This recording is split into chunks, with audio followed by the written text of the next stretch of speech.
I am here at O'Brien Stadium where the Cowboys just had their first opening day yesterday, and now they're on to game 2.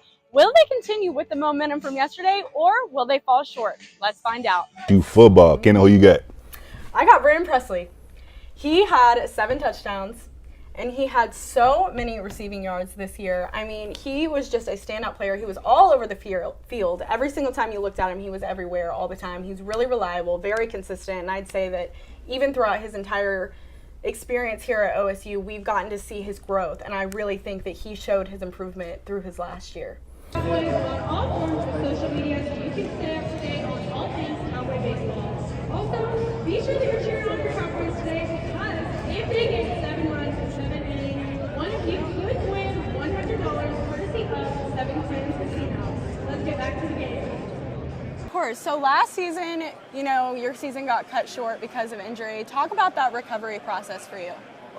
Moving on to women's basketball, Caitlin Clark wins the WNBA Rookie of the Year. Being drafted first overall, Clark was destined for stardom with the high expectations after her stellar performance in college at Iowa, receiving 66 votes. She was 1 ballot away from being a unanimous award winner. Baseball season is officially back in full swing, and although the Cowboys have had a rough start to the season, they have already proven that anything can happen. Nolan Schubert led the Cowboys offensively, going 3 for 3 with 2 walks and a home run and getting on base at every at-bat.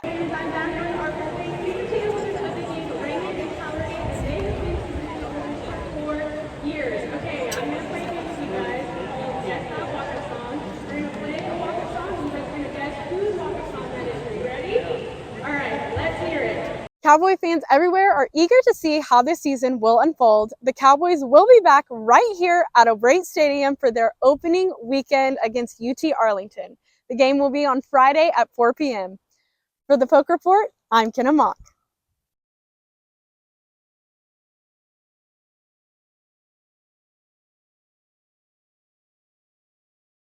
The Cowboys are back like they never left in their home field at O'Brien Stadium for their opening weekend against the UT Arlington Mavericks.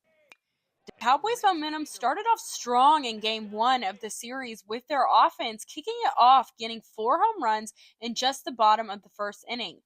Colin Bruggeman was the player of the game, getting the Cowboys 4 hits, 4 RBIs, and 1 home run. The game ended in a blowout win by the Cowboys, with the score being 19-4. I am here at O'Brien Stadium where the Cowboys just had their first opening day yesterday, and now they're on to game 2.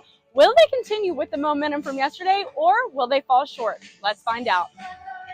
Game 2 for the Cowboys was a slower start, with the Mavericks scoring 3 runs in the first inning. However, the Cowboys would not let that stop them from dominating. Nolan Schubert led the Cowboys offensively, going 3 for 3 with 2 walks and a home run and getting on base at every at-bat. The Cowboys finished off the game with a score of 10-4, clinching the series sweep. They are set to face Abilene Christian next on Wednesday night. With the Poke Report, I'm Kenna. Since his freshman year at Cowboy baseball, infielder Aiden Mayola has been a key player for this team. Last season, Mayola ended with 10 home runs, 47 RBIs, and was an all-Big 12 honorable mention selection. Aiden has been a part of some of Cowboy baseball's most iconic moment, like in 2022 when Aiden was just a freshman. He hit a 2 RBI single in the 10th inning of a regional game against Arkansas to give the Cowboys the lead. What makes Aiden stand out the most is not just his talent on the field, but it's also his passion. With every celebration, it is clear he is oozing with excitement. I think when something cool happens and you've been through stuff to where you get back to a point where something good happens for you and your team, the emotion kind of just takes over you. It's nothing like force that you plan. It just kind of happens. Mayola's journey throughout the years has not always been an easy one. In his years at Oklahoma State, he has battled injuries in every season, but that has never stopped him, and he has always bounced back. I think when you have positive people around you, it makes it a lot easier, and I like to consider myself a positive person, and kind of see the good in everything. So, if God wants me to learn something and go through it, I'm gonna do it and see what's on the other side of it. Baseball might be what Aiden is known for, but it is far from his only passion. he feels the most at home by the water, fishing with his family. I like catching fish that are bigger than me if I can, and it's kind of an adrenaline rush. Like when you're not playing sports, like when you're an athlete, you kind of look for something else to give you that. So like I golf a lot and I fish a lot. Those are like my two things. Aiden grew up in a family of athletes and was raised by United States Soccer Hall of Famer Tony Mayola, so greatness was always in his blood. His dad has taught him many lessons, but for Aiden, he will always remember two things his dad told him. Yeah, there's two things that will always stick with me. It's control what you can control and never get too high or never too low. So kind of just staying right here the whole time, whether you're doing bad or good, and then just not worrying about things that are out of your control. Aiden has already made a name for himself here at Oklahoma State, and this coming season, fans can expect no different from him as he is looking to continue to make history for this team. He will forever want to be remembered for his legacy, and he is prepared to leave it all on the field. What is the legacy that you hope that you're leaving at Oklahoma State when people look back and remember you? What do you want them to think of? Somebody that played extremely hard every game, and I really just want my teammates to remember somebody that they liked being on a team with, and maybe I teach a younger guy this year something that he'll never forget. With the Poke Report, I'm Kenna. The feeling of pressure is something any athlete can experience, and for female athletes, it is a feeling they know all too well. I think that men have the edge in it, of course, as always. The pay gap is ridiculous. On average, male athletes make 148.5% more than women do. This in itself would be hard for any female athlete to accept, but what can be even harder pill to swallow is when their sport as a whole is discredited. Guys thinking that dance isn't a sport, because dance is a sport.